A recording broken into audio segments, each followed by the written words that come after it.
वे जहां खाली जमीन देखते हैं, जहां सरकारी जमीन देखते हैं, वहीं कब्जा करने का प्रयास करते हैं। हमने कठोर कार्रवाई करते हुए 10,000 एकड़ से अधिक भूमि को इन घुसपैठियों से अभी तक हमने मुक्त करवाया है। हमने राज्य में अब कहीं नीली चादर, कहीं पीली चादर, कहीं हरी चादर बिछाकर कब्जा करने वालों के खिलाफ कार्रवाई करते हुए 550 से भी अधिक अवैध संरचना को भी हटाने का काम अभी तक हमने किया।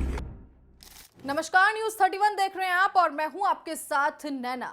सीएम पुष्कर सिंह धामी एक दिवसीय दौरे पर हल्द्वानी पहुंचे। गौलापार स्थित हेलीपैड पर जिलाधिकारी, एसएसपी और स्थानीय विधायकों ने उनका स्वागत किया।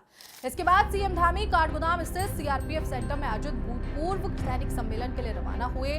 सीएम धामी ने कहा कि कोई भी सैनिक कभी भूतपूर्व नहीं होता, वो हमेशा अभूतपूर्व रहता है। उन्होंने कहा कि सैनिक रिटायर होने के बाद भी समाज की सेवा में अपनी भूमिका निभाते रहते हैं। सीएम धामी ने कहा कि सरकार डेमोग्राफी बदलने की कोशिश के खिलाफ सख्त कार्रवाई कर रही है। उन्होंने बताया लैंड जिहाद के खिलाफ अभियान में 10,000 एकड़ से ज्यादा सरकारी जमीन अतिक्रमण से मुक्त कराई गई है। मुख्यमंत्री धामी ने कहा कि उत्तराखंड देश का पहला राज्य है जिसने समान नागरिक संहिता यूसीसी को लागू कर अपने चुनावी वादे को पूरा किया है। सीएम धामी ने कहा हम वादे करते हैं और उन्हें पूरा करके दिखाते हैं। आज हमारे पहाड़ों में ऐसे ऐसे स्थानों पर जहां कभी उनका कोई अस्तित्व नहीं था, वहां भी जिहाद पसंद लोग आकर बस रहे हैं और यहां के मूल निवासी होने का दावा कर रहे हैं। उनके द्वारा डेमोग्राफी देवभूमि की खराब की जा रही है।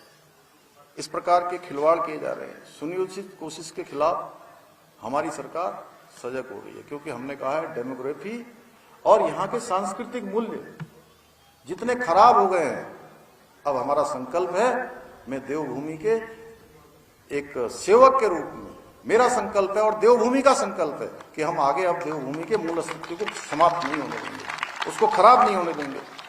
और इसके लिए हमने कई सारे निर्णय भी लिए हैं, जहां हमने सख्त भू कानून यहां पर लागू किया है, लेकिन उसके बावजूद भी उनके प्रयास जारी हैं।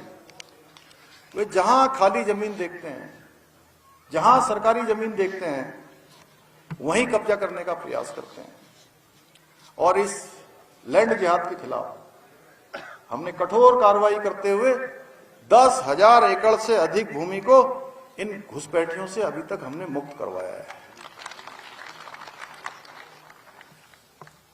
हम इसके साथ साथ हमारी बहन, बेटियां, बच्चियां, उनके जीवन के साथ भी खिलवाड़ नहीं होने देना चाहते।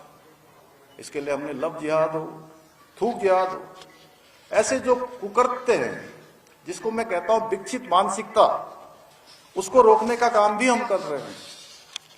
हमने राज्य में अब कहीं नीली चादर, कहीं पीली चादर, कहीं हरी चादर बिछाकर कब्जा करने वालों के खिलाफ कार्रवाई करते हुए 550 से भी अधिक अवैध संरचना को भी हटाने का काम अभी तक हमने किया है। और आपके माध्यम से मैं प्रदेश की जनता को ये विश्वास दिलाना चाहता हूं कि ये काम हमारा रुकने वाला नहीं है, ये काम हमारा निरंतर चलने वाला है, क्योंकि देवभूमि के देवत्व को बचाना ये हमारी प्राथमिकता है। हम भविष्य के लिए, अपने बच्चों के लिए, आने वाली पीढ़ियों के लिए ऐसा उत्तराखंड नहीं देना चाहते हैं कि उनको भी इन चुनौतियों का सामना करना पड़े। हम सुरक्षित उत्तराखंड बनाना चाहते हैं। देवभूमि जो इसका मूल अस्तित्व है उसको बरकरार रखना चाहते हैं। पूरे देश के अंदर, दुनिया के अंदर कहीं भी आप जाते होंगे, आप कहेंगे कि हम उत्तराखंड से आए हैं।